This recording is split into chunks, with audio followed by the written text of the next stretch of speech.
केस दाखल झाल्यानंतर त्या व्यक्तीला पकडण्याच्या करता पोलीस त्यांचं जो काही जाळं असतं ते लावतात किंवा त्यांच्या परीनं तपास करायला जातात, तोपर्यंत चॅनलला येतं आता ही व्यक्ती मध्य प्रदेशमध्ये गेलेली आहे, आता ती व्यक्ती फलानीकडे गेलेली. अरे गप बसा ना बाबा, त्याला आपण पकडू ना, पकडल्यानंतर दाखवा. आता परवा पण तो आता 24 तास झाले, 48 तास झाले, ते उसात जाऊन बसला होता. आता उसात जाऊन बसला, ड्रोन लावले, यंत्रणा लावली, त्याच्या हातात तो आत्महत्या करण्यापर्यंत ती मजल गेली होती. हे सापडलं सगळं. थोडंसं माझं काय म्हणणं आहे, घटना अजिबात घडता कामा नये. या मताशी मी 100% जनतेची पण सहमत आहे, तुमच्याशी पण सहमत आहे, आमची पण सरकारची तीच भावना आहे. पण कुठं घडलं तर त्याचा तपास तातडीनं लागण्याच्या करता देखील काही गोष्टींचं तारतम्य राज्यकर्त्यांच्या सहित, सत्ताधारी पक्षाच्या सहित सगळ्यांनी ठेवावी एवढीच अपेक्षा. पण पक्षाचे कार्यकर्ते तोडफोड करतात. नाही, ते एकदा ऐका ना, हे एकदा ते झालं की एकदा पूर्ण तपास होऊन वस्तुस्थिती पुढे येऊ द्या. हे काही जण जे सार्वजनिक मालमत्तेचं नुकसान करतात त्यांच्यावर कारवाई केली जाणार, त्यांना सोडलं जाणार नाही.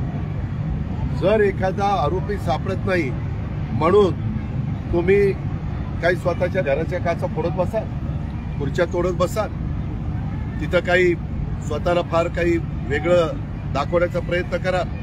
या संदर्भात मागं कोर्टाने सांगितलेलं आहे, सार्वजनिक मालमत्तेचं नुकसान जर कोणी करत असेल तर त्या पक्ष असेल किंवा त्या पक्षाचे कोणी कार्यकर्ते असतील, त्या पक्षाकडनं त्याची सगळी वसुली झाली पाहिजे. त्याच्यामुळं राग हा सगळ्यांना येतो, त्याच्याबद्दल दुमत नाही, परंतु राग पण व्यक्त करण्याच्या काही वेगवेगळ्या गोष्टी असू शकतात.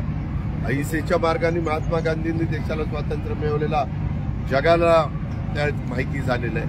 आणि अशा वेळेस फार काहीतरी आम्ही आवाच्या सवा करायला लागलेलो आहे आणि सगळं काही राज्याचं अगदी देखभाल करण्याची जबाबदारी ह्यांच्यावरच सोपवलेली आहे.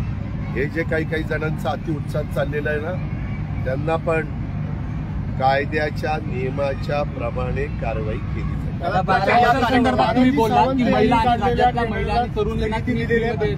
ट्रेनर होतं माजी मंत्री तानाजी सावंत जे आहेत आरोग्य, मी ते तुमच्या मीडियामध्ये वाचलेलं आहे.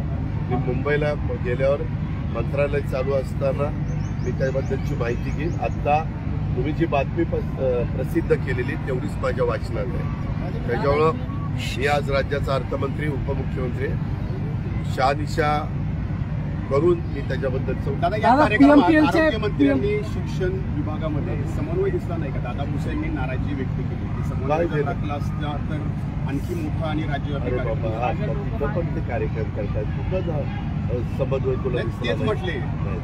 दादा पीएमपीएलचे डेपो मॅनेजर आहे, ड्रायव्हरला विनाकारण त्रास देतात, काही महिलांना शरीर सुखाची मागणी करतात, तक्रारी दाखल आहेत. या तक्रारी मी पण टीव्हीलाच बघितलेल्या आहेत. त्याच्याबद्दल पीएमपीएलचे जे आयुक्त आहेत त्यांना सूचना देऊन त्याच्यात तथ्य आहे का, जर ज्या महिलांच्या बाबतीत तसं घडलेलं असेल तर त्यांनी लेखी तक्रार दिली का, तसं काही केलेलं असेल तर त्याची शहानिशा केली जाईल. त्या बातमींवरून त्याच्या खोलामध्ये केलं जाईल आणि जे कोणी दोषी असेल त्याच्यावर कारवाई केली जाईल.